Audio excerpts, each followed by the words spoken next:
Sami Allah Tariq head of research بھی ہیں پاک کویت انویسٹمنٹ میں. بہت بہت شکریہ سمیع اللہ طارق صاحب.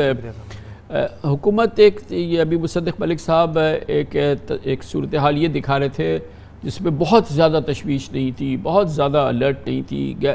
گیس کمپنی سے جو صورتحال نظر آ رہی ہے, جو ماہرین کہہ رہے ہیں وہ کہہ رہے ہیں کہ کم از کم جو صورتحال ہے وہ یہ ایسا کرائسس ہوگا جو کہ اس سے پہلے پاکستان نے نہیں دیکھا یا پاکستانی اس سے آشنا نہیں ہیں.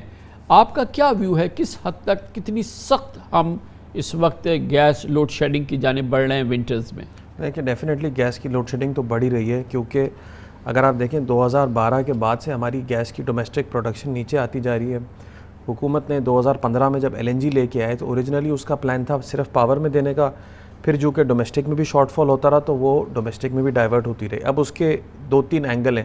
ایک تو یہ کہ ہماری ڈومیسٹک پروڈکشن نیچے آتی رہی, جب یہ ہم ڈائیورٹ کر رہے تھے تو ہم جس قیمت پہ بیچتے ہیں گیس ڈومیسٹک کسٹمر کو وہ بہت کم ہے, $1.5 MMBTU, اور ہم پیچھے سے جو امپورٹ کر رہے ہیں اس کی قیمت بہت زیادہ ہے. اس وقت ہم $15-16 پہ تو ٹرم کانٹریکٹ والی گیس امپورٹ کر رہے ہیں, اور جو اسپاٹ والی گیس ہے وہ تو آپ نے جیسے بتایا کہ $40 کے لگ بھگ قیمت ہے. تو ایک تو یہ کہ فیزیبلٹی بنتی نہیں ہے کہ آپ $40 کی گیس امپورٹ کریں اور 1.5 میں بیچیں. تو ظاہر ہے اس کے بہت سارے اینگل ہیں اس پورے جو یہ پرابلم ہے. ظاہر ہے کوئی بھی حکومت ہو اس وقت اس سیناریو میں وہ کچھ زیادہ کر نہیں سکتی, کیونکہ آپ LNG اگر ایکسٹرا لے کے اس کو ڈائیورٹ کریں گے تو ظاہر ہے اس وقت آلریڈی 750 ارب کا جو سرکولر ڈیٹ ہے وہ گیس سیکٹر کے اندر ہے. تو اس کا جو ایونچول سولوشن ہے وہ یہ کہ اوور آل جو گیس کا سیکٹر ہے اور انرجی کا سیکٹر ہے اس کو جو ہے وہ ریویمپ کرنا چاہیے.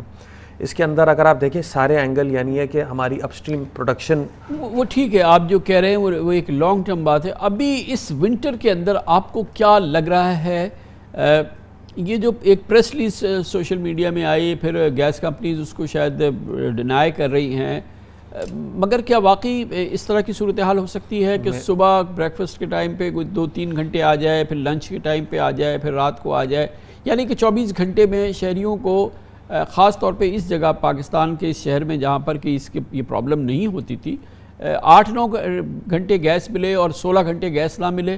کیا اتنی خراب صورتحال ہو سکتی ہے؟ میرا خیال ہے اگر یہ اس کو بھی انشور کر لے نا کہ 9 گھنٹے گیس مل جائے گی اور باقی 16 گھنٹے نہ ملے, تو بھی یہ میرا خیال ہے کوئی اتنی بری پوزیشن نہیں ہے کہ اس میں آپ کم سے کم ہیٹنگ تھوڑی بہت اور کوکنگ تھوڑی بہت جو ہے وہ کر سکیں گے. کیونکہ اس میں ایک سسٹم ہے نا کہ آپ یہ کہہ رہے ہیں کہ 6 سے 8 آئے گی, پھر 12 سے 2 آئے گی, اور پھر ادھر سے آپ کہہ رہے ہیں کہ ایک ریگولیٹڈ ہے. تو یہ تو پھر بھی بہت اچھا ہے.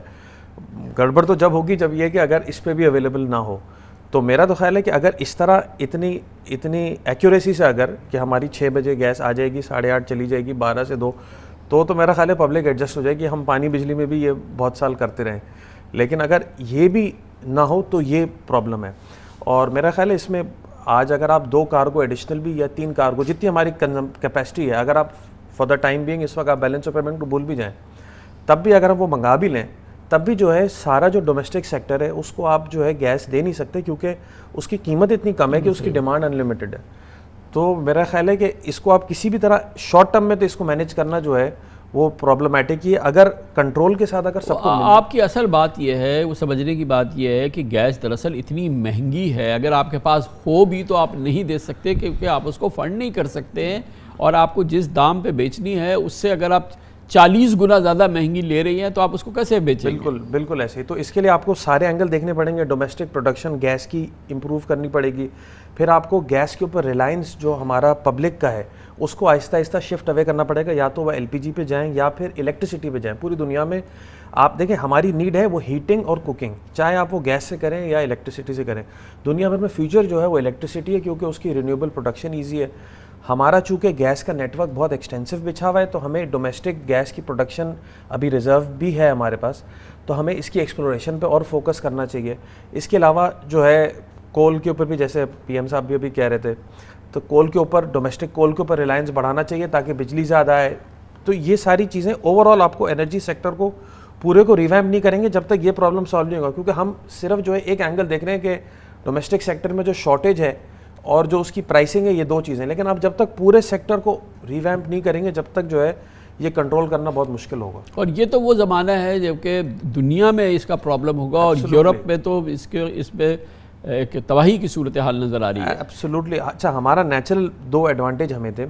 ایک یہ کہ ہماری ہسٹوریکلی جو گیس کی ڈیمانڈ تھی وہ ہم چونکہ پاور جنریشن کے لیے گیس یوز کر رہے تھے تو ایل این جی کی ڈیمانڈ ہماری سمر میں زیادہ ہوتی تھی جب دنیا بھر میں ڈیمانڈ کم ہوتی تھی, اور ایل این جی کی ڈیمانڈ دنیا بھر میں سردیوں میں زیادہ ہوتی تھی, ہماری سردیوں میں پاور جنریشن کی ڈیمانڈ کم ہوتی تھی. تو ہمارا بڑا نیچرل یہ جو ہے نا وہ سسٹم بنا ہوا تھا کہ ہمیں گیس کی ڈیمانڈ زیادہ دنیا کے لو ڈیمانڈ سیزن میں ہوتی تھی ہماری ڈیمانڈ. اور نیچرلی ہمارا ایک اور سسٹم بھی اچھا بنا ہوا ہے جو اللہ نے بنایا ہوا ہے کہ ہمارے ہائیڈرو پاور جنریشن کا بہت بڑا جو ہے وہ شیئر ہے, اور جو گرمیوں میں ہی جب ہماری ایئر کنڈیشننگ کی ڈیمانڈ بہت ہوتی ہے وہاں پہ میجر ہماری جنریشن آتی ہے. تو وہ پرانا سسٹم ہمارا بڑا اچھا بنا ہوا تھا. بٹ اوور دا ایئرز ہماری جو گیس کی پروڈکشن کم ہو گئی اور ہمارا ریلائنس امپورٹ پہ بڑھتا چلا گیا. ہمارا ٹوٹل پرائمری انرجی کا 20-25% امپورٹڈ ہوتا تھا, اب 50% سے اوپر چلا گیا. بہت بہت شکریہ سمیع اللہ طارق ہمارے ساتھ موجود تھے.